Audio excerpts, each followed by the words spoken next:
私は現在、心理学を学んでいるのですが、今回もその学びの一部を皆様と共有したいと思います。断ることに苦手意識を持ち、嫌なことでも断れずに無理してやってしまう人は、日本には数多くいることでしょう。そんな人たちがどのようにしたら、きちんと断れるようになるのでしょうか。今回のトークでは、楽に断れるようになるための有効な方法をご紹介します。日本とニュージーランドの両国で長年生活してきた私の実感として、日本人は嫌なことに対してノーと言いにくい傾向があるようです。これに対し、ニュージーランドでは多くの人が、自分にとって嫌なことを躊躇なく断ることができると感じています。嫌だけれども我慢してやっていること、気が進まないけれども、相手を思いやって相手に合わせてしまうこと、できれば断りたいのに、断ると相手が不機嫌になるかもしれないため、仕方なく行ってしまうことは、日本人なら経験のある方も少なくないでしょう。この傾向は、日本の文化や価値観の影響を受けていると思われます。日本では、周囲と調和することが重要視され、周りの人に合わせない場合は、非難されることも珍しくありません。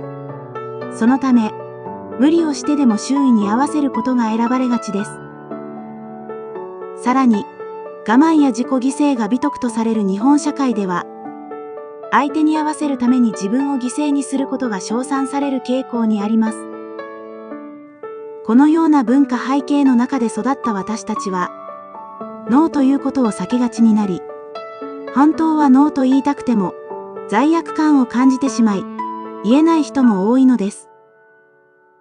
文化的背景があるといえど、ノーと言えないことで、自分に無用な負担やプレッシャーをかけ、心身を疲弊させたり、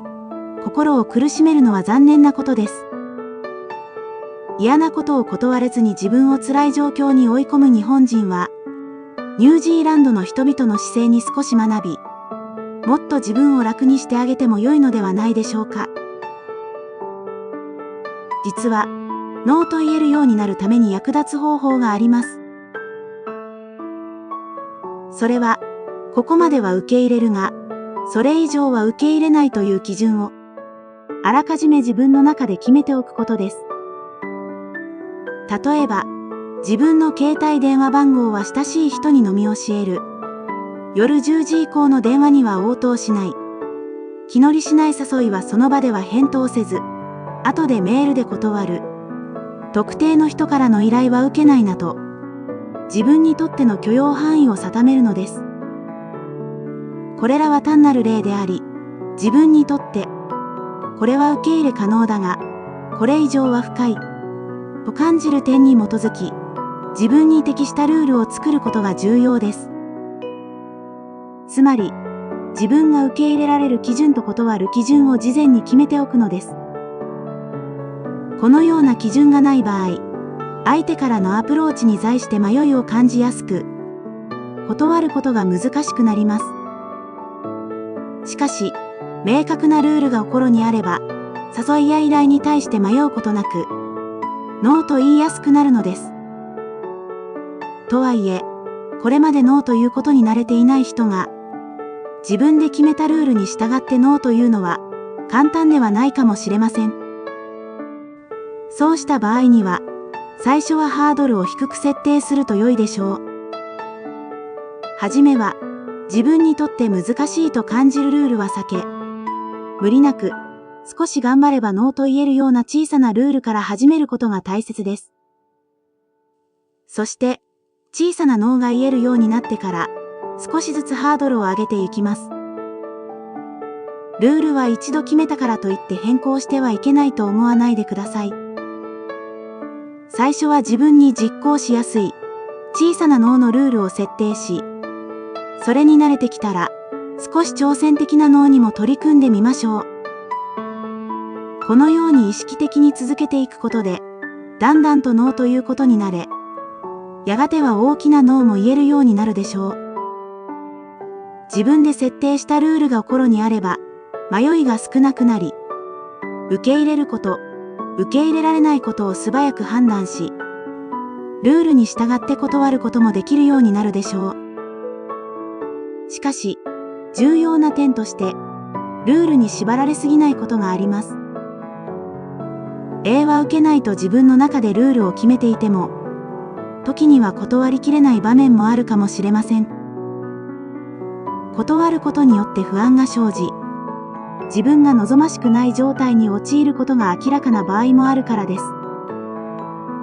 そうした時は、一度決めたルールを厳格に守る必要はなく、柔軟に対応することも大切です。ルールを守らなかった自分を情けなく思う必要はありません。そうだよね。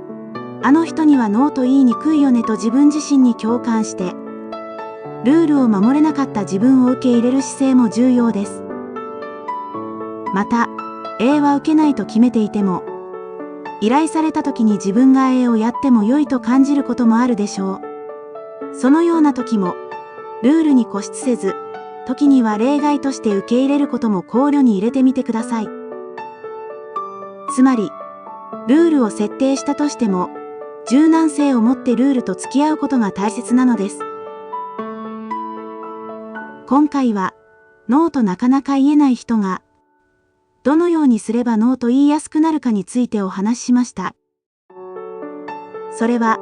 自分自身の中でここまでは受け入れるが、これ以上は受け入れないという明確な線引きを行い、あらかじめ受け入れるものと断るものの基準を設定しておくことです。この基準は、自分にとって最適なものであると良いでしょう。最初は、ハードルを低く設定して、無理なくノーと言えるルールを作ることが効果的です。そして、小さなノーを言えるようになったら、徐々にハードルを高めていくのです。もちろん、時にはルールに縛られず、例外を許容する姿勢も大切です。たったこれだけのことですが、自分の中にあらかじめ設定したルールがあれば、誘いや依頼を受けた際に慌てることなく、迷いなくノーと言いやすくなります。自分自身にとっての基準を設け、少しずつでも良いので、小さなノーから始めてみましょう。ご視聴いただき、ありがとうございました。これからも時々、心理学の学びをシェアします。応援していただけたら嬉しいです。もしこの動画が少しでもお役に立てたなら、高評価とチャンネル登録もしていただけると励みになります。それでは、また次回の動画でお会いしましょう。